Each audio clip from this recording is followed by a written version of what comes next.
Hello बच्चों, तो आज की इस वीडियो में हम पढ़ने वाले हैं पॉलिनोमियल। तो चलो शुरू करते हैं। पॉलिनोमियल क्या होता है बच्चों? पॉलिनोमियल को हम हिंदी में बोलते हैं बहुपद। बहुपद को समझने से पहले हमको ये समझना पड़ेगा कि अलजेब्रिक एक्सप्रेशन क्या होता है, क्योंकि आपका पॉलिनोमियल अलजेब्रिक एक्सप्रेशन से ही उत्पन्न हुआ है। अलजेब्रिक एक्सप्रेशन में कुछ कंडीशन लगाने के बाद हमको मिलता है पॉलिनोमियल। चलो शुरू करते हैं कि अलजेब्रिक एक्सप्रेशन क्या होता है। तो उसको मैंने डिफाइन किया जैसे when we multiply a real number with a variable then we get algebraic expression। जब वास्तविक संख्या से किसी चर में गुणा करने पर जो राशि मिलती है उसे बीजीय व्यंजक कहते हैं। तो अब होगा डेफिनेशन। तो चलो समझते हैं आपका अलजेब्रिक एक्सप्रेशन किस तरह से हम लोग लिखते हैं। देखो मैंने क्या कहा, when we multiply a real number with a variable, real number into variable. अगर रियल नंबर क्या होता है सबको पता है, 1, 1/2, 3/2, 2 स्क्वायर, -1/2, 3/2, अंडर रूट 2 सब क्या होता है, ये होता है रियल नंबर इंटू वेरिएबल। और वेरिएबल क्या होता है, तो अल्फाबेट का कोई भी लेटर ABCDEF to Z तक कोई भी लेटर क्या होता है, इसको बोलते हैं वेरिएबल। वेरिएबल को हम लोग रियल में बोले तो ये होता है आपका अननोन क्वांटिटी, जिसको हम लोग अल्फाबेट के तरह से डिनोट करते हैं। तो आपका एक्सप्रेशन क्या होगा, रियल नंबर इंटू वेरिएबल। जैसे 1 इंटू इसमें से कोई एक ले लो वेरिएबल, जैसे मैंने ले लिया A, 1 into A equal A। अब क्या है आपका एक अलजेब्रिक एक्सप्रेशन है। 1/2 into A square, it means 1/2 A square. यह क्या है, अलजेब्रिक एक्सप्रेशन है।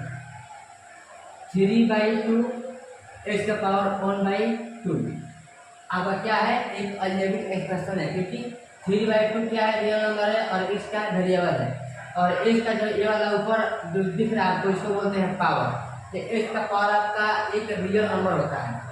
तो आपका 4/2 या 4/5 x का पावर 1/3 प्लस 4/7 y का पावर 2 अलजेब्रिक एक्सप्रेशन को जब हम ऐड करते हैं तो भी एक अलजेब्रिक एक्सप्रेशन ही होता है।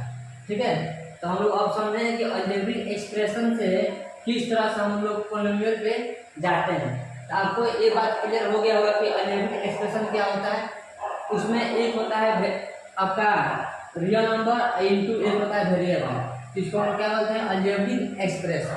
ठीक है, तो इसमें हम लोग कुछ कंडीशन लगाते हैं, हम लोग को क्या मिलता है, पॉलिनोमियल मिलता है। तो क्या होता है, देखो यहाँ पे ध्यान देने वाली बात ये है कि अलजेब्रिक एक्सप्रेशन में जो आता है वेरिएबल, अलजेब्रिक एक्सप्रेशन में जो भी वेरिएबल आता है उसका पावर तुम्हारा 1 हो सकता है, 1 हो जाएगा। इसका पावर 1/2 हो जाएगा, x का पावर -5 हो जाएगा, x का पावर -5/7 हो जाएगा। ठीक है, अलजेब्रिक एक्सप्रेशन में x का पावर कोई भी रियल नंबर हो सकता है, लेकिन पॉलिनोमियल में क्या होता है, जो भी आपका वेरिएबल आता है, अलजेब्रिक एक्सप्रेशन में जो भी वेरिएबल आता है उसका पावर केवल एक होल नंबर आता है। जैसे x का पावर 2 क्या है, एक होल नंबर है, एक तुम्हारा क्या हो गया, पॉलिनोमियल। x का पावर 3 क्या है, एक होल नंबर है, आपका क्या हो गया, पॉलिनोमियल। 3x स्क्वायर क्या आपका हो गया, एक पॉलिनोमियल, क्योंकि यहाँ जो हमारा वेरिएबल उसका पावर क्या है, होल नंबर है। √3x स्क्वायर, तो यहाँ पे हमको जो है वेरिएबल की पावर क्या है, 2 क्या है, होल नंबर, तब क्या हो गया है, पॉलिनोमियल। इस तरह से हम लोग पॉलिनोमियल को डिफाइन करते हैं। अब हम लोग क्या पढ़ेंगे, हम लोग पढ़ेंगे कि पॉलिनोमियल का डिग्री किसे कहते हैं, इसको हिंदी में हम लोग घात बोलते हैं। पॉलिनोमियल का कोफिशिएंट क्या होता है, जिसको हम लोग हिंदी में बोलते हैं गुणांक। चलो हम लोग समझते हैं घात क्या होता है और गुणांक क्या होता है। तो अब हम लोग पढ़ने वाले हैं पॉलिनोमियल का घात क्या होता है, यानी डिग्री ऑफ पॉलिनोमियल क्या होता है। चलो समझते हैं। मैंने यहाँ पे एक लिखा है पॉलिनोमियल x का power 4 plus 4x³ plus 5x² plus 3x।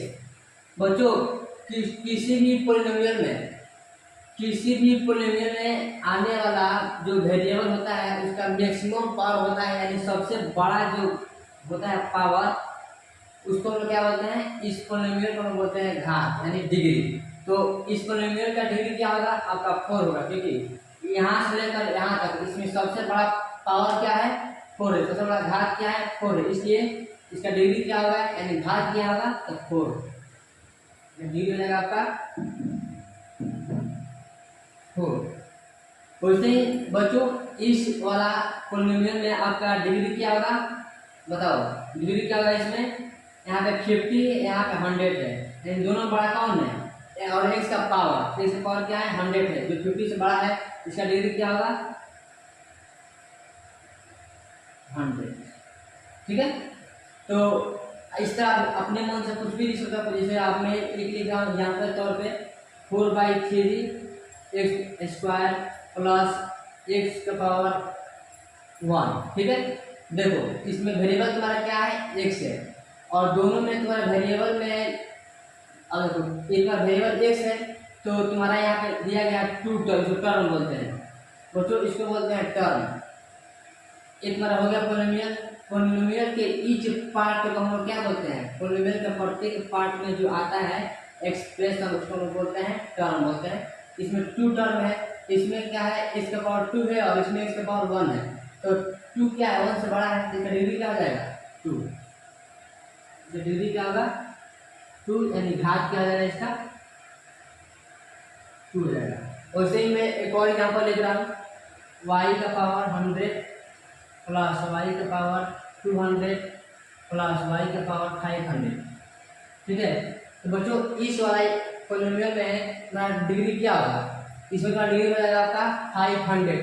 जो मैंने क्या बताया कि किसी पोलिनोमियल में वेरिएबल का जो मैक्सिमम पावर होता है, सबसे बड़ा जो पावर होता है, वही उस पोलिनोमियल में क्या होता है, डिग्री होता है। ये डिग्री क्या हो जाएगा,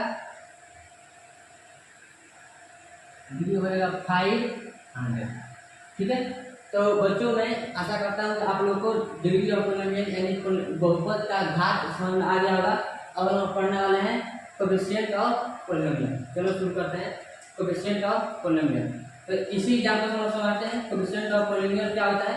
जैसे इसी क्वेश्चन को हम समझते हैं, तो देखो इसमें कितना टर्म है, 1 टर्म, 2 टर्म, 3 टर्म और 4 टर्म। इसमें 4 टर्म है ना, तो इसमें मैं पूछूंगा बताओ x का पावर 4 का कोएफिशिएंट क्या है, मतलब इस वाला पद का कोएफिशिएंट क्या है। देखो यहाँ पे कुछ नहीं है तो क्या है 1 है, कुछ नहीं है तो क्या है 1 है, तो x का पावर 4 का कोएफिशिएंट क्या हो जाएगा, जो इसके साथ मल्टीप्लाई में होगा वही x के पावर 4 का कोएफिशिएंट होता है।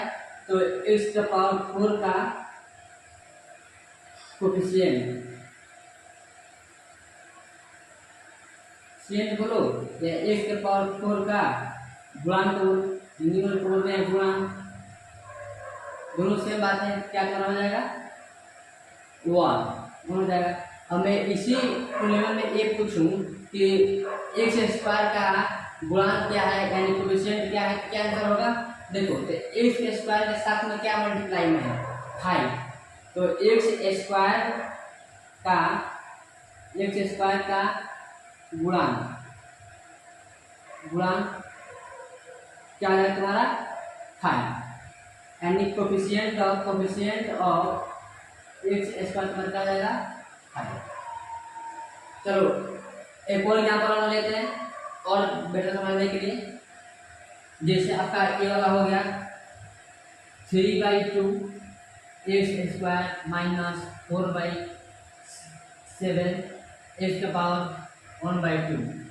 तो बताओ पहले बताइए एक पोलिनोमियल है कि नहीं है।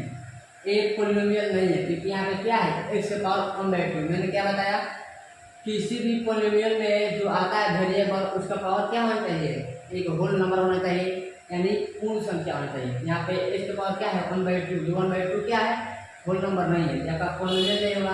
तो 1/2 को हम लोग क्या लिखेंगे, कुछ भी लिख सकते हैं जो का होल नंबर हो यानी पूर्ण संख्या। तो मैं लिख दिया यहाँ पे 3। तो मैं पूछूंगा बताओ x का पावर 3 का कोएफिशिएंट क्या होगा। देखो x का पावर 3 के साथ किस रियल नंबर का यानी किस वास्तविक संख्या का गुणा किया गया है, -4/3 का, तो x के पावर 3 का कोफिशिएंट बोलो या x के पावर 3 का गुणांक बोलो, क्या हो जाएगा -4/7 -4/7 ये भी रहेगा -4/7। इस तरह से हम पॉलिनोमियल में किसी भी पद का यानी किसी भी टर्म का हम लोग कोफिशिएंट निकाल सकते हैं और किसी भी पॉलिनोमियल का जो घात होता है उसको हम लोग बता सकते हैं कि कितने घात का पॉलिनोमियल है और कोफिशिएंट क्या है। तो आशा करता हूँ कि इस वीडियो में आप लोग समझ गए होंगे कि पॉलिनोमियल क्या होता है, पॉलिनोमियल कैसे इंट्रोड्यूस किया गया है, उसका पॉलिनोमियल किसी पॉलिनोमियल का पावर क्या होता है, किसी पॉलिनोमियल का घात क्या होता है। अगले वीडियो में हम लोग ये समझेंगे किसी भी टू पॉलिनोमियल को हम लोग कैसे ऐड करते हैं, कैसे सबट्रैक्ट करते हैं, कैसे डिवाइड करते हैं और कैसे मल्टीप्लाई करते हैं।